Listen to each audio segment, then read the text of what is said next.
Hello, ഇന്നത്തെ വീഡിയോയിലേക്ക് എല്ലാവർക്കും സ്വാഗതം. അപ്പോൾ രാവിലെ ചോറും കറിയെല്ലാം ആയി. ഇനി ഉപ്പേരി വെക്കണം. ഉപ്പേരി വെക്കേണ്ട പരിപാടിയിലാണ്. അപ്പോൾ ഇതാ കായ് ഉണ്ടായിനെ ഒടിഞ്ഞ് വീണിട്ട്. അപ്പോൾ അത് പഴുക്കുകയും ചെയ്യില്ല, അധികം മൂത്തിട്ടില്ല. എന്നാൽ പിന്നെ അതിനെക്കൊണ്ട് ഉപ്പേരി വെക്കാമെന്ന് വെച്ചിട്ടായിരുന്നു. കുറച്ചെടുത്തിട്ട് ഉപ്പേരി വെക്കാൻ നോക്കുമെന്ന്. അങ്ങനെ ഇതാ വെള്ളത്തിലെല്ലാം ചെറുങ്ങനെ മുറിച്ചിട്ടിട്ടായില്ല. ഇനി കറ പോവാൻ വേണ്ടിയിട്ട് ഇങ്ങനെ വെള്ളത്തിൽ മുറിച്ചിട്ടിട്ടായില്ല. അത് കൈക്കെല്ലാം കറിയായിട്ടുണ്ട് കാണുന്നില്ലേ. അങ്ങനെ മുറിച്ചിട്ടിട്ടുണ്ട്. ഇനി വേഗം നമുക്ക് വെക്കാനാക്കാം. വൃത്തി കഴുകി എടുത്തിട്ട് ഇതാ ലേശം മഞ്ഞൾപ്പൊടിയും ലേശം പറങ്കിപ്പൊടി ഇട്ടിട്ട് ലേശം ഉപ്പും പിന്നെ ലേശം ഒരു നുള്ളു കുരുമുളക് പൊടി ഇട്ടിന് കേട്ടോ, ഒരു ടേസ്റ്റിന് വേണ്ടിയിട്ട്. അങ്ങനെ ഇതാ നമ്മൾ വെള്ളം ലേശം അധികം തന്നെ വെക്കുന്നുണ്ടെന്ന് വെച്ചാൽ ഇത് വേഗം കൊഴുപ്പായിട്ട് വരും, അന്നേരം അടിക്ക് പിടിക്കും.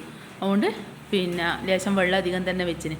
അങ്ങനെ ഇതാ നമ്മളെ പിന്നെ ഉപ്പേരി, കായ് ഉപ്പേരിയുടെ ഏകദേശം റെഡി ആയിട്ടുണ്ട്. ഇനി നമുക്ക് തേങ്ങ ചിരകിയിട്ട് ഇതിലിട്ട് കൊടുക്കുക. അപ്പോൾ തേങ്ങയും പിന്നെ വെളുത്തുള്ളിയും നമ്മളെ കാന്താരി മുളകില്ലേ, കാന്താരി മുളകും കൂടെ ചതച്ചിട്ട് ഇതിൻ്റെ അകത്ത് ഇട്ട് കൊടുത്തിട്ടുണ്ട്.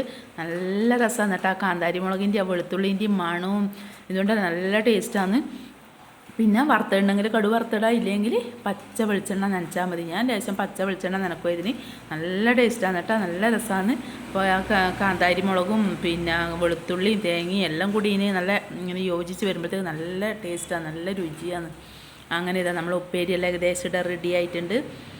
അപ്പോൾ പിന്നെ മഴയാണ്, ഭയങ്കര മഴയാണ് ഇപ്പം കുറച്ച് ദിവസമായിട്ട്. ആദ്യം മഴ നമ്മളെ വിട്ടു പോകുന്നില്ല, ഇങ്ങനെ പെയ്തുകൊണ്ട് നിൽക്കും. അപ്പോൾ ഇനി ചോറിനാൻ നോക്കട്ടെ.